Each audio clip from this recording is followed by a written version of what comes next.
Deputat adamın qızı bu dəqiqə çöllərdədir. Yəni hər kəs bilsin ki, onun nəvələri çöllərdədir. Tam dedi ki, sən mənə şərbətdən atmısan.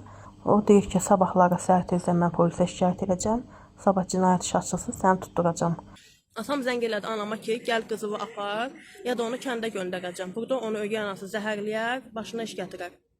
Milli Məclisin deputatı Elman Nəsirovun ilk nigahından, yəni ilk rəsmi nigahından olan evladıyam. Tək yeganə evladıyam. Milli Məclisin deputatı, siyasi elmlər doktoru Professor Elman Nəsirovun ilk nigahından olan qızı Laləzar Əliyeva. Nəsirova sosial şəbəkələrdə çıxış edərək atasından gileylənib. O 4 yaş olarkən valideynlərinin ayrıldığını, anası ilə yaşadığını deyib bildirib ki, atası Elman Nəsirov heç vaxt onunla maraqlanmayıb. Bir dəfə 9 yaşında atasını görmək üçün gedəndə isə analığı Elman Nəsirovun ikinci həyat yoldaşının tələbi ilə anasının yanına göndərilib. Mən Nəsirova Laləzar Elman qızı, Milli Məclisin deputatı Elman Nəsirovun ilk nigahından, yəni ilk rəsmi nigahından olan evladıyam. Tək yeganə evladıyam. Mən, atam, anam, mənim 4 yaşım tamam olmamış. Onlar rəsmi şəkildə ayrılmışdılar. Mən anamın himayəsinə verilmişəm. Mən heç vaxtı yəni öz kimliyimi hər zaman gizlətmişəm. Belə videolar çıxış etməmişəm. Həmişə çalışmışam ki, atamın işinə, iş nüfuzuna heç bir zərər, ziyan toxunmasın. Və hər dəfə mən onun tərəfini saxlamışam, müdafiə eləmişəm. Öz ailəmdə, qurduğum ailədə dəfələrlə o təhqir olunub, dəfələrlə mən alçaldılmışam. Amma hər zaman mübarizə aparmışam ki, mənim atama söz deyilməsin. Buna Allah şahiddir ki, mən hər zaman onun tərəfini tutmuşam. Baxın, bunu görsədim, oxuyun. Mən ailə qurduğum üçün Əliyevadır. Başqa sənədləri göstərərəm. Nəsirova Əliyeva Laləzar Elman qızı. Mən birazdan atamla anamın toy şəkillərində paylaşacağım. Qoy sübut olsun hər kəsə. Mən ailə qurmuşam.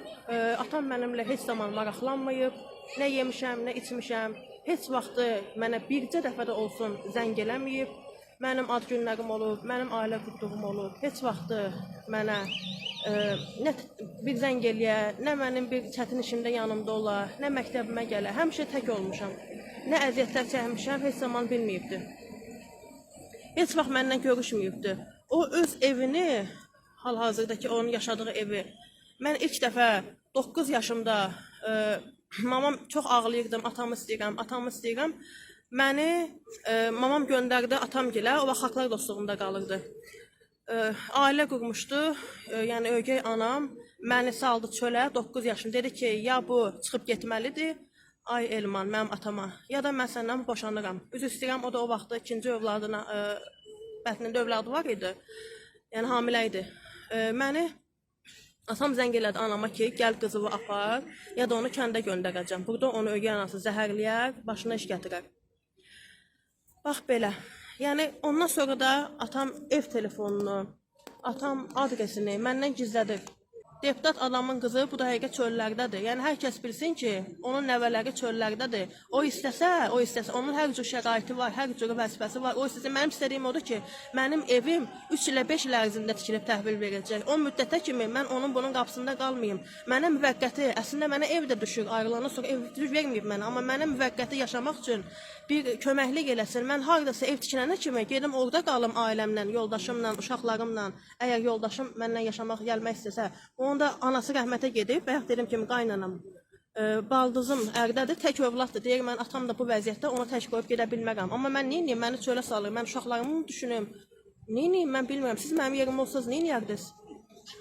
Mən bundan istəyirəm ki, atamdan, o mənə şərait qursun, o mənə müvəqqəti qalmağım üçün, ev vermirsən, müvəqqəti qalmağım üçün mənə bir yer versin ki, mən gedib polisə, ora-bura niyə yerləşməliyəm? Mənə deyirlər ki, sığınacağa yerləş. Mənim belə bir atam olar. Niyə onun uşaqları xaricdə, orada, burada, kefdə, evləri, şəraitləri, yaşayışları, kefləri, mən amma çöllərdəyəm.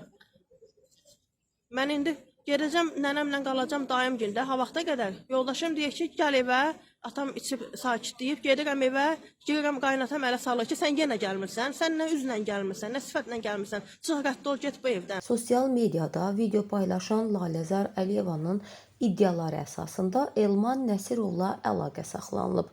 Elman Nəsirov bildirib ki, mövzu ilə bağlı açıqlamaya ehtiyac yoxdur, çünki həmin insanlarla heç bir tanışlığı yoxdur. Bu mənə qarşı planlanmış bir oyundur. Orada deyilən ifadələr mənasız və əsassızdır. Bunu mənim fəal mövqeyimə ləkə salmaq üçün edirlər. Onu edənlər o qədər acizdirlər ki, günahsız, ruhi xəstə olan qadını buna sövq edirlər deyə deputat vurğulayıb. Deputatın bu açıqlamasından sonra Elman Nəsirovun qızı Laləzar Nəsirova növbəti videolarını sosial şəbəkələrdə paylaşaraq anası və atasının toy şəkillərini də bölüşüb. Heç bir şərh vermədən söz gedən videonu diqqətinizə çatdırırıq. Xeyir olsun. Mən sizinlə bir video da paylaşmaq istəyirəm. Üzrlü hesab eləyin, üzümün görünməyini istəmədim müəyyən səbəblərə görə. Mənim qapıma polis gəldi. Mənə bildirdi ki, sən videonu sil, çünki o toxunulmazdır. Sən videonu paylaşsan, sən məsuliyyətə cəlb olunacaqsan. Mən onlara başa saldım. Onlar dedilər ki, düzdür, biz başa düşürük. Yoldaşımı tənbih elədilər ki, ailəvi uşağı ortalığa qoyma, get kiraya çıx. Mən bir məsələyə toxunmaq istəyirəm ki, mən indi atama da bildirdilər. Bütün bir-birlərim, hər kəs mənə yazdı. Heç kim öz səhvini boynuna almadı. Mənim istədiyim nədir ki? Mənim istədiyim odur ki, mən bunun qapısında qalmışam. Mənim cehizim, mebelim, mənim bütün əşyalarım orada. Mən hal-hazırda dayımın evində çətinlik çəkirəm. Dayım da bu qış gələsidir. Bu qış gələsidir, bilmirəm ha vaxt gələcək. Onun da övladları böyükdür. 2 oğlu var, ailəsi var. Mən necə ondan qalım? Ona görə xahiş edirəm, videonu sildirdilər. Mən yenidən paylaşdım. Xahiş edirəm, məni həbslə qorxudurlar. Mənim 1 yaş, 11 ay, bir də oğlum var, balaca, 4 yaş təzə tamam olubdur. Xahiş edirəm, maksimum dərəcədə bütün xəbər saytları, hər kəs mənim paylaşdığım videoları paylaşsın. Maksimum dərəcədə mənə dəstək olun. Mən xalqımdan kömək istəyirəm, yardım istəyirəm. İndiyə kimi mən belə videolar paylaşmamışam. Söhbət amma mənim övladlarımdan gedirsə, mən vallah sakit dura bilmirəm. Çünki onlar körpə uşaqlardır. Onların da ataya, ailəyə ehtiyacı var. Mən özüm atasız böyümüşəm. 3 yaş yarımlığımda atasız böyümüşəm. Amma mən istəmirəm onlar da bu əziyyət çəksin. Mən istəmirəm ailəm dağılsın, hər şey pis olsun. Mən maksimum dərəcə istəyirəm ailəmi qoruyum övladlarıma görə. Sırf övladlarıma görə. Yoxsa mən orada heç kimdən özümə qarşı bir hörmət görməmişəm. Qoy hər kəs bilsin ki, mənim atam məni tək qoyubdur.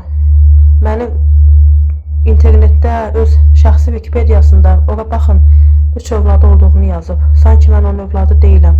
Mən onun rəsmi, ilk ailəsindən olan övladıyam.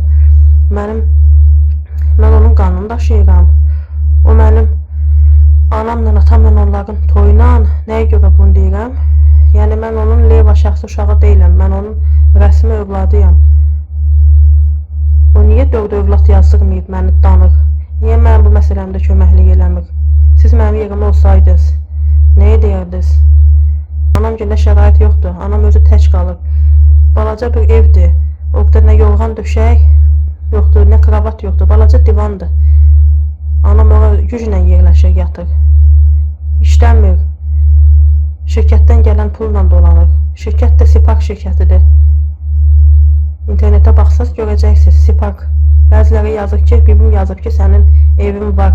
Sən niyə atandan pul istəyirsən? Atan sənə 18 il aliment ödəyib. Atam mənə alimentini kəsib ödəyib. Çox işlətdiyi yeri gizlədərək ödəyib. O daha artıq verə bilərdi, amma gizlədirdi işlədiyi yerləri. Sonradan biz oxuduq, Wikipediyasında gördük. Atam zəng elədi yoldaşıma. Yoldaşım bizə gəlmişdi. Telefonu mənə verdi ki, atamla danış. Atam dedi ki, sən mənə şərbətdən atmısan, sən məni xalqa başqa tərəfdən tanıtmısan, mənə təhqir eləmişsən. Amma mən orada heç bir təhqir eləməmişəm.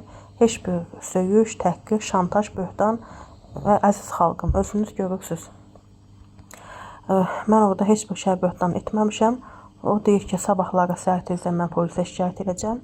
Sabah cinayət işi açılsın, səni tutturacam. Mən ondan gözləyirdim, desin ki, qızım, üzrlü say, mən indi kimi sənə maraqlanmamışam. Sən bu həddə çatmısan. Sən sırası belə video paylaşmamısan ki, mən səni atdım bloka, saymadım, narahat olma. Mən sənə qalmağa yer verərəm, şərait düzəldərəm. Gəl bizdə qal. O öz adresini də məndən gizlədir. O öz ünvanını da. Mən şəxsən əgər bilənlər varsa onun adresini bilmək istəyərəm. O bir söz var, ata ocağı, ata evi. Mən ata evim 26 ildir bilməmişəm haradır. Biblərim də qeyd edir ki, mən güya yalan danışıram, səhv eləyirəm. Qardaşlarıdır da, qardaşı da tərəfini saxlayacaq. Amma mən hal-hazırda yoldaşım da qaynatamı yoldaşıma öz oğlunu salıb çölə ki, belə məlumat paylaşılıb deyə. Çox xahiş edirəm ki, məni şantaj edirlər ki, sabah həbs eləyəcəklər, ki, məni tutacaqlar. Hər kəs bunu paylaşsın, xalqımdan, xalqımın məmurlarından, böyüklərdən yardım istəyirəm, kömək istəyirəm. Hal-hazırda çox narahatçılıq içindəyəm. Səsləndirilən iddialarla bağlı qarşı tərəfin də mövqeyini işıqlandırmağa hazırıq.